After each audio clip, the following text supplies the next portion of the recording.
Idol Avi Vlog. Nakatanggap si Senador Trillanes ng mahigit 200 milyong pisong pondo, 245. Mula sa Disbursement Acceleration Program ni Pinoy at Butchabad. 245 million. Alam niyo kung saan ginasta ni Trillanes yung 245? Ay, ginasta niya sa mga project sa hangin. Ghost.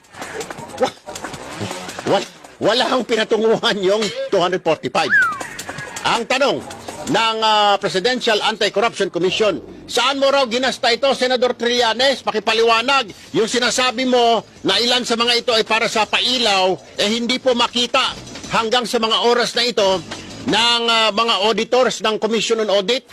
Saan mo raw ginasta yung 245 million?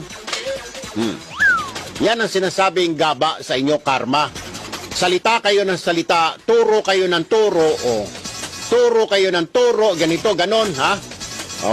Sasabihin nyo 245. Ako naman ang magtatanong sa'yo. Pasalamat kayo ni Senador Ontiveros, walang death penalty. Kasi narinig ko yan nang nasa pinatawag kami sa Senado. Pasalamat kayo, Senador Trillanes at Senadora Ontiveros, walang death penalty. Ibabalik ko. Si Senador Ontiveros, yung 1.7 billion na PhilHealth. O ikaw, Senador Trillanes, 245. Ang plunder, Senador Trillanes, ay 60 million. 60 ba 50? 60 million. 245 ito, Senador Trillanes.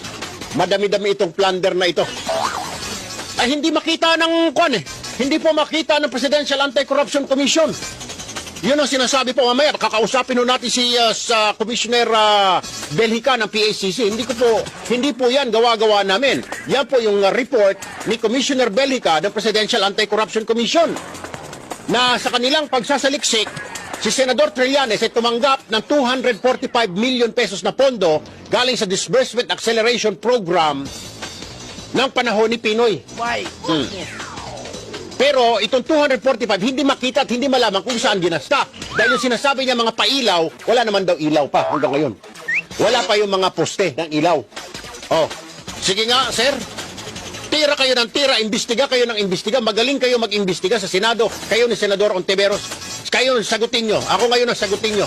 Tanong kayo ng tanong, ang lalakas ng loob ninyo nung hearing tungkol sa DOT advertisement. Na wala naman akong kinalaman, mga hunghang kayo. Pati ako pinatawag ninyo dyan. Ngayon ako magtatanong, saan mo dinala yung 245 million pesos na Disbursement Acceleration Program na pondo na hinatag sa'yo ni Pinoy? Hindi po makita ng Presidential Anti-Corruption Commission kung saan mo ginasta. Lalo't walang makita ang Commission on Audit kung saan mo dinala yung 245 na yan. Sir, pag hindi mo na ipaliwanag yan ay papasok sa plunder.